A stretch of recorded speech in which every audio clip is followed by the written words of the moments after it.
I really want to jump into some of my favorite topics, like film versus digital, documentary filmmaking, street photography. But then I realized a lot of you guys don't have cameras. But Rodman, I have my phone, and it does a pretty good job. Boy, if you don't... This isn't the video of why it's probably a good idea to get a camera. This isn't the video of why I think you should get one. It's a non-negotiable. You need one. Blanchard Film, Episode 1, 7 Reasons You Need a Camera. I don't know what you're saying. All that want, starts to me so obnoxious. Boy, you played yourself with your nonsense. I don't know what you're saying, though. Don't you know? Yeah. What is going on, everyone, and welcome back to Blanchard Film, the new and improved version. Feel me? Like, we got some lights, we got a whole new color aesthetic, a mic, table. We doing our thing. And on this channel, we'll be talking more so about cameras, tech, photography, filmmaking, and more importantly, the adventure of getting the shot. My name is Rodman Blanchard, and I'm a photographer and filmmaker from Newark, New Jersey, with most of my works being in weddings and couples. Now, this episode is part of a 3-part series, in where part 1 is why you should get a camera, part 2 is what camera you should get, and part 3 is how to use it or how it works, so stay tuned. And without further ado, here's 7 reasons why you need a camera. Number 1, meeting new people. I can't tell you how many times simply having a camera on me has sparked conversations. Naturally, for the most part, people love photos, and the fact that you have a small machine dedicated to that, it's actually pretty cool. Most times, when I'm in groups of people I don't know, I'm pretty introverted and reserved. But having a camera has definitely pushed me out of my box and has made me more conversive. A lot of the times, I'm just trying to get a good shot, and I don't really care about being a social butterfly, and that's usually when I'm myself. Fun fact, about 4 or 5 years ago, a friend asked me to get some shots at an event he was shooting at his studio. I went in on the pretense that I would just be taking some video shots here and there, nothing crazy. But since I had my camera out, a young budding wedding planner asked me for my card. And now we're married. So keep your cameras out, boys. Number 2, better quality. Cell phones take great photos. We know this, and in today's day and age, they're just getting better and better. But phones will never be able to catch up or compete with actual dedicated cameras. Camera sensors are larger, they're way more powerful than phones. Lenses are sharper with more compression. The technology in cameras allow them to do way more than in phones. If you think your iPhone 17 Super Ultra Max Pro takes great photos for your Instagram, wait till you get a camera. Most entry-level beginner digital cameras still blow phones away. My favorite everyday camera, the Fujifilm X100V, it's not that much larger than a phone. Most of the time, I keep it strapped around my shoulder and I keep it on auto. The photos I get with this never makes me question whether taking my phone out was a better idea. The colors, the dynamic range of the photos I get from this camera, it's almost like a painting. Cell phones will probably get a nice shot, and a lot of the times they do, especially with an edit, but cameras just hit different. They always will. Number 3, learn a new skill. When I purchased my camera 10 years ago, my only objective was just to get better shots than my phone. I felt as though I was running into these creative walls. My phone was doing so much for me that I had less control over the photos I was shooting, and in turn, less control creatively. After buying a beginner camera, I wanted to improve my photography, so I started learning about the fundamentals. Aperture, shutter speed, ISO, focal length, composition. Soon, I eventually got better, and I started shooting my friends' parties. Parties became events, events became weddings. My interest in photography developed into video and filmmaking, and it just took off after that. This little hobby that started out as a way to improve my Instagram posts has developed into a passion that's not only given me an outlet for expression, but also a means of income to where I now work for myself full time. It's really awesome being able to just have an idea and being able to bring it to life. So whether you're just trying to get bomb photos for the gram or you're pursuing a career in photography, up your camera game. It's worth it. Number 4, creativity. This is a whole YouTube video by itself.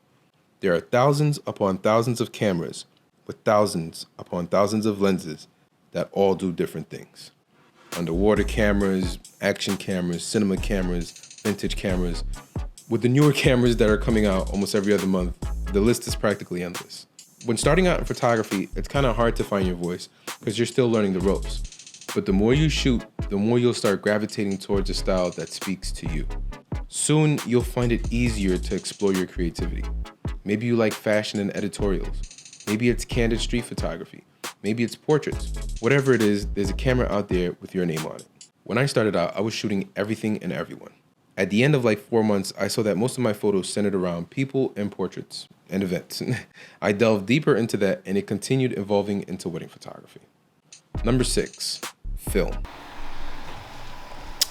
Okay, I'm editing this and I just realized that I jumped from 4 to 6. Beginner YouTuber mistake. But the video is called 7 Reasons You Need a Camera. So, number 5, video. This whole time we've been talking about photography like that's all cameras can do, but video is a huge reason why owning a camera is such a good idea. Our favorite photographs definitely bring the memories back of what was going on, but video like puts you in the moment. Imagine your favorite photographs and how it made you feel. Now imagine if you can hear the sounds of what was going on, or if you can see the action and the movement of what was going on at the time. Video has a way of conveying emotion that photos doesn't necessarily do. When I started out, I was actually a videographer before I was a photographer. In the beginning, it was a little harder for me to find my pace as a photographer, but video actually came a little bit more easier to me. I felt like I was improving way much more in video than I was in photos. But along the way, as I kept on improving in video, I slowly kept on improving in photo as well. And now I've learned how to combine the both of them to really document the moment. Some moments are better caught in photos, but other moments are definitely better caught in video. Okay, now back to the actual video. Number 6, film. There is absolutely nothing in the world that is like film photography. Your phone may be able to get some great shots on portrait mode or use some cool editing apps, but it ain't doing this. Before digital or mirrorless cameras, film was considered the golden standard, and it somewhat kind of still is today. Digital camera sensors are made up of millions of tiny little squares that capture light and transform it into the image you see on the screen. But film doesn't work that way. Colors tend to blend together better, and they're more true to life than some of their digital counterparts.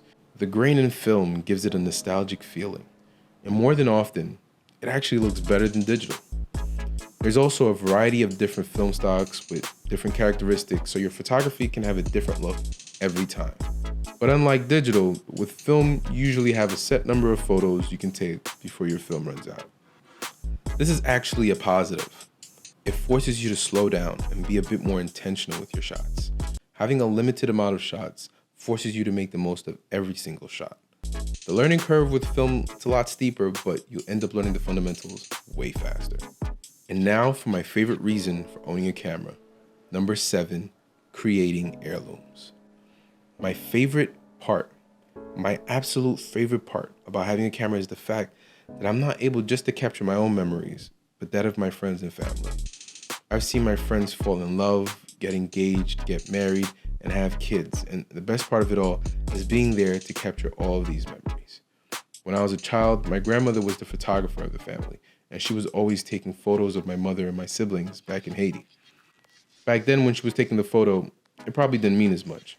But today, looking back on those photos is how I remember my family, even the ones I haven't met. These photos are heirlooms that I get to pass down in my family, and that's priceless. Especially when I think about it, like, it's crazy that I get to do this for my friends. I get to do this for my wife and I, my family, my friends, for clients who book me and become friends in the process. This little box that just takes photos has been so fulfilling, and it's definitely the best reason why you need a camera. If you've enjoyed this video, or if there's anything that has resonated with you at all, please like, subscribe, comment, all the things YouTubers say to do. Help push this video out and help your boy grow with the algorithm. Part 2 coming out real soon, what camera you should get.